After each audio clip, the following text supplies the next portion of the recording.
Shalom, Yashala. Want to start off as always by giving all praise to Yahweh Hashem Shai. Double honors to the Apostle GMS, and honors you brothers are doing the work in truth, war, sincerity. And I was preparing a topic and basically came across proxy war, and I thought, let me actually get the proper definition for myself, and for you brothers also, so in this edition I'll be answering the question, what is a proxy war? Because if you look, at the current geopolitical arena, right now you've got a lot of proxy wars happening, and those proxy wars are basically, and this time they're basically a lead up into World War III, because that's what a lot of people don't seem to realize. They don't seem to realize that, we're already in World War III. The US, via Ukraine shot down a flipping passenger jet just to blame it, just to use it as propaganda against Russia. Because when you actually look at this at the facts of that situation, you basically had you had a BBC Russia report, I believe it was, which where they interviewed women right after the fact, and they were saying there were two planes. Russian radar says there were two planes, and then they basically had the guy who said he was the one who was acting under orders to shoot down the plane, and they polygraphed him, and it came out that he was lying. This, that, and the other, etc., etc., etc. At the same time, you had NATO war games happening, just around the corner. So, if they're willing to go to this, go to that level, which to the elites, a few hundred people done, that's nothing, man. They sacrifice 120 million, roughly, in World War One and World War Two. So, a couple hundred people, what the fuck is that? So, I'm just going to go into the topic. It says a proxy war is a conflict between two nations where neither country directly engages the other. Right, which is what you're seeing right now. You're seeing America hurting the interests of Russia. You're seeing China and America hurting each other's interests. Which is, brother's been bringing out, man, that Tianjin explosion was nothing but a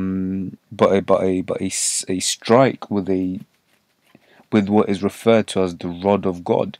And the beautiful thing is, you see the rod of God in G.I. Joe, the second one, where basically you've got the person who impersonates the American president, basically gets all the world to blow up their nuclear missiles, and then once all the nuclear missiles have been blown up, he basically drops the rod of God, and then you basically see what it does. So basically the idea is that it's a basically, if you imagine a needle, but big needle, and it's dropped out from space, so it's a high velocity projectile, and in G.I. Joe you see it completely decimate London, which is beautiful, because the Russian manifesto says that the first place they're going to decimate is London.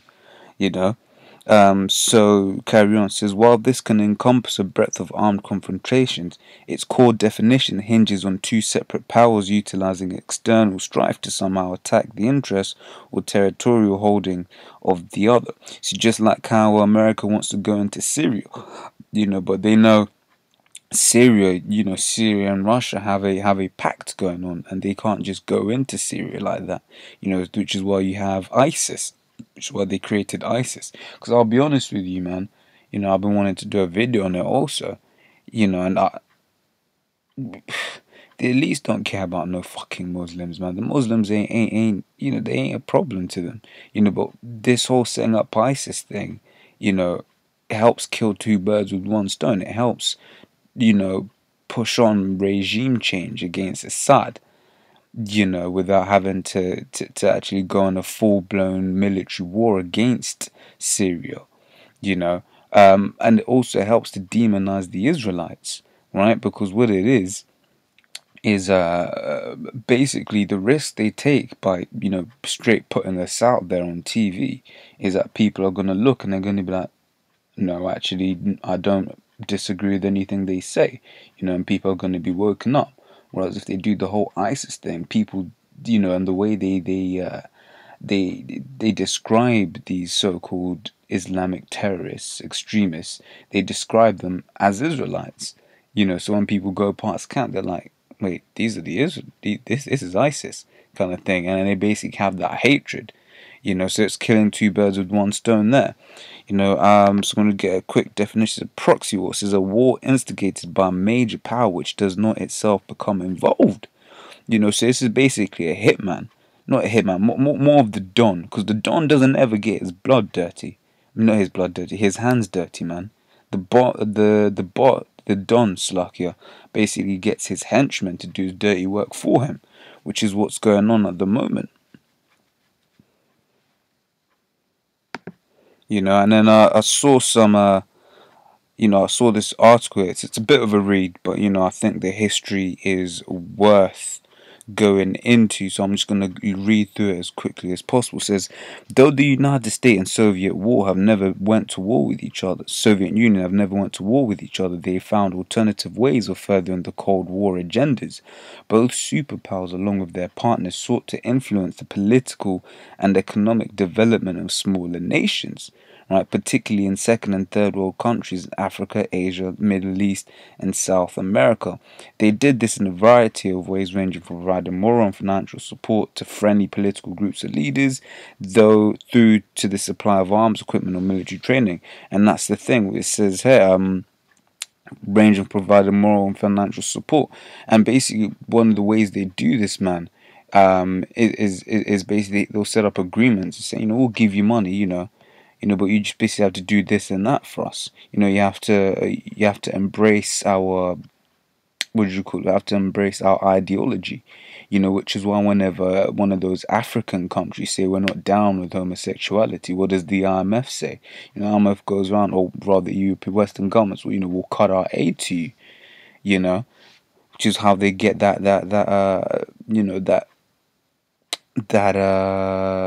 hold on those smaller countries. It says both the US and the USSR also participated in so-called proxy wars where other small countries fought on their behalf. A considerable amount of this maneuvering and manipulation of other countries was carried out secretly away from the public eye. Cold War intervention of this kind often contributed to a massive disruption and human suffering in other countries, right? And that's actually, literally, so by this proxy war they've set up in Ukraine, they basically have people in England and America looking at, isn't that so sad what's going on in Ukraine, and then going about their daily lives. So it's not actually causing any kind of suffering or disruption here in the countries that are actually fighting, that are instigating the proxy war rather. So people are looking around, so people are dying, too bad. So I'm going to carry on. It says, Slacky, where was I? It says, democratically elected leaders were overthrown. Incoming regimes used violence and repression to consolidate their power. Civil wars were often prolonged or intensified by foreign involvement. But foreign manipulation and involvement in proxy wars also alleviated US-Soviet tensions and diluted the likelihood of a full-scale nuclear war. This time around, it's just going to keep building and building and building and building until it pops, until you get a full-scale nuclear war. The war to end all wars. Right? It says, and this point here, incoming regimes used violence. Take a look at Libya, man. The NATO intervention, that was... that just basically plunged Libya into a state of absolute anarchy, man. Libya was there before, but, so-called white man, being the devil and that. It says foreign interference was a significant aspect of the Cold War from the outset. Europe in the late 40s was shaped by Soviet manipulation of domestic politics in Eastern Europe and America's Marshall Plan funds, which were supplied with political and economic conditions. Washington intervened in the Greek Civil War in support of the nationalists, while the Greek communist revolutionaries were backed by Moscow and its satellite states. Both the amounts of American aid followed by direct US military intervention. North Korea and North Vietnam, in contrast, received large amounts of Soviet and Chinese aid, and in the case of North Korea, Chinese military support. And if you notice, man, they ain't tried bombing North Korea yet. Despite North Korea talking all this, tough talk. Soviet Political and financial support for Castro underpinned the Cuban Missile Crisis of '62. The superpowers were also involved in civil wars in Cambodia, Ethiopia, and El Salvador, as well as several Middle Eastern conflicts. This is the military coup in Chile. It says the two superpowers sometimes went beyond passive support and pushed for what is today known as regime change, and which is what you see all the time in Syria, in Yemen, in Libya. It says the CIA in Ukraine. It says the CIA in particular was directly involved in several Cold War era coups that displaced leftist regimes, replacing them with right-wing parties or military juntas. Right? Look up that word junta. Right? It says a military political group that rules a country after taking power by force. Right? It says the best known of these occurred in Chile in '73, where Salvador Allende had been in power for 3 years. Allende's left-wing policies had triggered alarm bells in Washington. During his short term in power, Allende had embarked on massive land reform projects, authorized the liftings of wages, and increased public spending on healthcare and education. Most concerning to Washington was Allende's nationalization of various industries, including several American-owned copper mines. On September 11th, there's 9/11 again, 1973, the CIA backed a coup d'etat in Chile that overthrew and murdered Allende, replacing him with a military dictator. It sounds like Libya again, Augusto Pinochet. Right? It says more than 40,000 Chileans were arrested and as many as 5,000 either vanished or were murdered in the first months of Pinochet's rule. The US or its allies were also involved in coups or attempted coups in a number of other countries, including Bolivia in '70, Uganda in '71, Argentina in '76, Pakistan in '77, Iran in '79, the Central African Republic in '79, and Turkey in 1980. So, this is a whole load of countries in 10 years, right? And that made me think of the scripture in Habakkuk 2:5 says, yea, also, because he transgressed by wine. He's a proud man, neither keepeth at home. This man is always going countries causing uproar for no good reason. But that's because this man's blessing is the sword.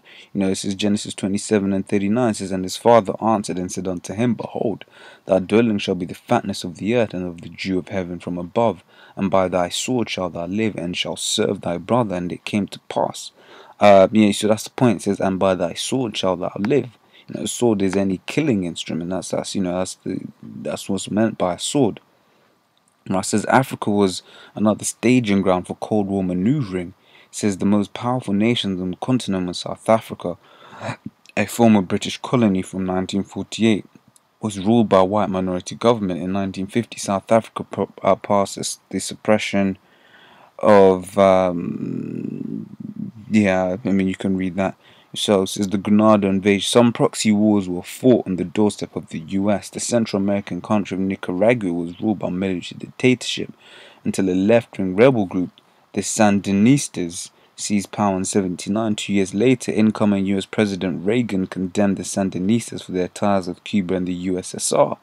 Reagan authorized the CIA to organize, train, arm a counter-revolutionary force that could seize back power in Nicaragua. And you see that happening right now, man. When they went to fight Assad, they basically armed a group of people who then became ISIS, and then now they're doing it again. In Libya, they armed a group of random people. They say, oh, we're going to go give them training. They're doing the same thing in Ukraine. Oh, we're going to go and give them training. They're doing the same thing in Iraq. Oh, we're going to go give them. So, you see what this man is about, man. It says when the US Congress refused further payments to the Contras, Reagan admin raised funds by selling arms to Iran, by now in the hands of Islamic fundamentalists. The Iran-Contra affair, as it became known, scandalized the government, though the blame was largely shouldered by Reagan's subordinates. The Contras conducted a guerrilla war against the Sandinistas government for almost a decade, committing hundreds of murders and other human rights abuses. Which goes to show you this man only cares about laws if it's not benefiting him. You saw there, in fact, we're going to get it. It says probably the most controversial US intervention of the Cold War occurred in the Caribbean nation of Grenada. Since '79, Grenada had been governed by a Marxist group, the New Jewel Movement, and a moderate Prime Minister, Maurice Bishop. In October 83, hardline elements in the NJM, dissatisfied with the lack of socialist progress in Grenada, arrested and executed Bishop, then declared martial law. Fearing the island would become a pawn of Moscow and Havana, and a possible refueling stop for Cuban planes carrying mercenaries to Central America, Reagan decided to act. In October 83, Reagan ordered more than 7,000 US troops into Grenada under the pretext of protecting US citizens and other civilians. He gave this order without obtaining the consent of British Prime Minister Margaret Thatcher or informing Thatcher of his intentions, as Grenada was a former British dominion and a member of the Commonwealth. Says the US landings in Grenada prompted outrage around the world. In the United Nations, 100 member states condemned the invasion, calling it a flagrant violation of international law. And you hear that being said about Russia today in terms of the whole Crimea thing, saying how the Crimean people choosing to go back to join Russia is somehow a flagrant violation of international law, you know. But all that was a chess move, man, because Russia knew they had, if they lost access to the waters by what do you call it, by I think it's the Black Sea, you know, that was a strategic moving point for them, and they couldn't risk moving that, you know. So, you know, this has just been a brief history and a brief well, it was a bit of history, you know, and a definition of what a proxy war actually is. So, you know, just to reiterate, it says a proxy war is a war instigated by a major power which does not itself become involved. And you see that happening now, as I've said throughout this, you know, and ultimately it's going to end in the, you know, in the Third World War this time around. You know, because right now these guys are just pussyfooting, but you know there's gonna come a time when actually they're gonna stop pussyfooting and start then the nukes are gonna start dropping. So that I'm gonna say shalom.